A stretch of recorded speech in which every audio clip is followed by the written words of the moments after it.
Bonjour à tous, j'espère que vous êtes en forme. Voici un délicieux repas familial qui se prépare en moins d'une heure avec seulement 500 g de viande hachée. Vous réalisez ce délicieux riz qui est plein de goût avec des légumes, une savoureuse sauce. Un repas présentable qui fera plaisir à votre famille ou à vos convives.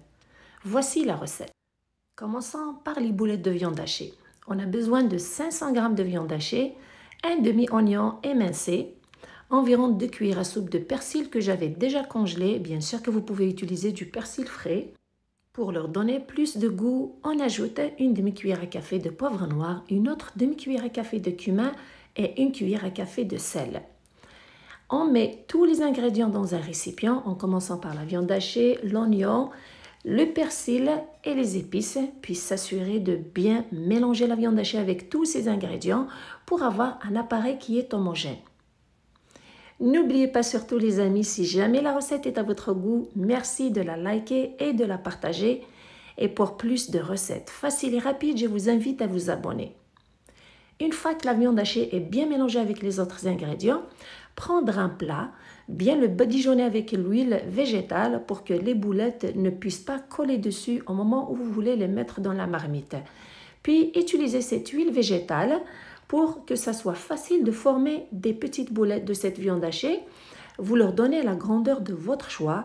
De mon côté, je leur donne la forme d'une noix. Pendant que vous confectionnez les boulettes de viande hachée, n'hésitez pas à mettre un petit peu d'huile végétale sur vos mains pour que ça soit facile de les former et pour que les boulettes ne collent pas surtout sur vos mains. Vous pouvez aussi réaliser cette recette avec des boulettes de poulet haché ou des boulettes de dinde hachée.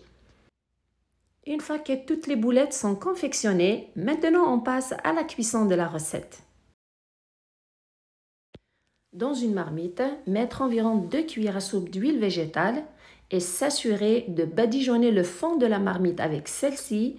Surtout attendre jusqu'à ce que l'huile est chaude avant de verser les boulettes de viande hachée pour qu'elles ne collent pas dans la marmite au moment où vous voulez les mélanger.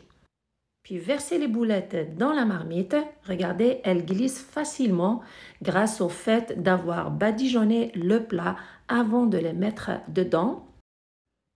Et pour les mélanger à l'intérieur de la marmite, n'utilisez surtout pas votre spatule, sinon vous risquez de les défaire. Par contre, secouez juste votre marmite. Puis, couvrir surtout pour une bonne cuisson pour que les boulettes soient fermes et les laisser cuire pendant environ 2 minutes. Après ces 2 minutes, regardez, elles sont légèrement fermes et c'est facile surtout de les retourner avec votre spatule. Et surtout, assurez-vous de retourner les boulettes qui ne sont pas encore complètement fermes. Leur laisser encore un autre temps de cuisson, environ 2 minutes. Après 4 minutes, retirez les boulettes. Elles sont fermes mais pas complètement cuites. Voilà. On les laisse de côté pour les ajouter à la fin de la cuisson de la sauce. Faites revenir les autres ingrédients dans le sucre de ces boulettes de viande hachée. Mettre un oignon moyen émincé avec 2 carottes moyennes coupées en petits dés et environ 2 cuillères à soupe aussi de persil, personnellement que j'avais déjà congelé. Vous pouvez mettre du persil frais bien sûr.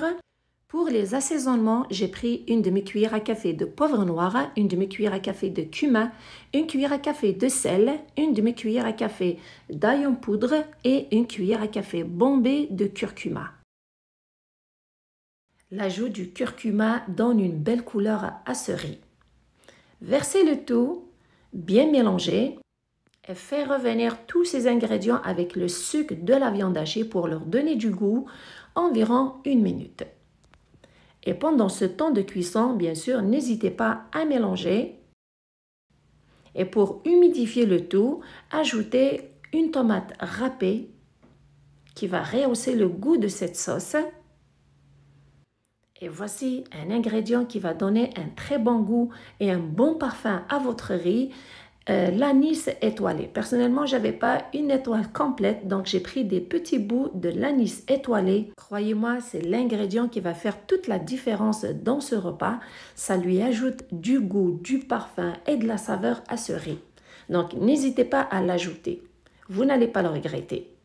Puis, c'est le moment d'ajouter de l'eau chaude. Tout dépend de la quantité du riz que vous préparez. Personnellement, j'ajoute 1,5 litre d'eau chaude. Couvrir et laisser cuire le tout sur un feu moyen pendant 20 minutes. Pendant ce temps, je fais la cuisson du riz, alors faites-le selon les indications sur l'emballage. Après 20 minutes, on revient à la sauce. C'est le moment de remettre les boulettes de viande hachée pour finaliser leur cuisson. Avec 250 g de petits pois surgelés, bien les laver pour les décongeler, puis couvrir et laisser cuire le tout pendant 10 minutes. Une fois que le riz est bien cuit, le retirer, le rincer à l'eau froide et surtout l'égoutter. Après les 10 minutes, la sauce est prête. Un bon parfum de l'anis étoilé qui se dégage de la marmite et un bon goût de cette sauce qui parfume toute la maison, c'est un délice. Éteindre le feu, retirer la marmite et on passe à l'étape finale de la préparation de ce riz. Une fois que le riz est bien égoutté, le transférer dans un récipient. Une fois que vous êtes rendu à cette étape, vous pouvez servir votre riz tel quel. Vous avez juste besoin de lui mettre un peu de beurre ou d'huile d'olive, le servir avec la sauce à côté. Mais sinon, pour avoir un bon plat qui est présentable, qui donne envie, venez découvrir la technique que je vous montre pour le présenter. Après avoir mis un peu d'huile d'olive dans votre riz, prenez un peu de la sauce du riz sans les légumes, sans rien, juste la sauce. Arrosez le riz d'abord pour le parfumer, en plus pour lui donner la belle couleur que le curcuma a donné à la sauce. Mettre environ 3 louches de la sauce. À propos, personnellement, j'ai fait bouillir environ 300 g de riz. On a mis un peu d'huile d'olive pour que le riz ne soit pas trop collant, pour qu'il ne devienne pas un bloc. Et la sauce pour qu'il soit parfumé et qu'il ait du goût. Puis prenez un plat de votre choix des deux que je vous propose. Prenez l'un ou l'autre pour la belle présentation de votre riz. Et pour que ce soit facile de démouler votre riz, assurez-vous de bien badigeonner votre plat avec l'huile d'olive.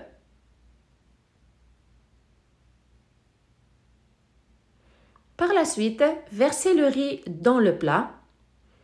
Versez tout le riz. N'oubliez pas les amis d'activer la cloche en bas de la vidéo pour que vous soyez toujours les premiers à recevoir les notifications sur mes nouvelles recettes. Une fois que le riz est versé dans le plat, très important de l'aplatir avec la spatule, bien appuyé dessus pour qu'il soit moulé au moule. Donc prendre son temps à le faire, puis mettre le plat au four à 180 degrés pendant 10 minutes pour que le riz prenne la forme du moule et pour qu'il soit surtout bien imprégné de la sauce. Après les 10 minutes, on le retire. Utilisez toujours la spatule pour aplatir le riz, pour bien appuyer dessus pour qu'on soit sûr qu'il soit bien moulé au moule. Puis transférez le riz dans un plat de la manière que vous voyez sur l'image. Donnez quelques coups sur le plat pour s'assurer à ce qu'il soit décollé. Voilà, votre riz a pris la forme de votre moule. C'est beau, c'est présentable, une belle façon de présenter votre plat de riz. Et vous avez juste besoin de transférer une bonne quantité de la sauce avec les boulettes, les légumes dans le trou au milieu. Ça fait un plat qui est alléchant, qui est présentable, qui donne envie de le goûter surtout. Et ce plat de riz est délicieux, je vous le garantis. Et regardez la quantité de la sauce restante. Donc, vous pouvez la servir avec votre riz. Pendant que vous le servez, vous pouvez servir la sauce à côté. Le riz est léger, il n'est pas collant, la sauce est très délicieuse. J'espère que la recette est à votre goût. N'oubliez pas de me laisser des commentaires pour me donner votre avis sur cette recette. Surtout, prenez soin de vous et à la prochaine!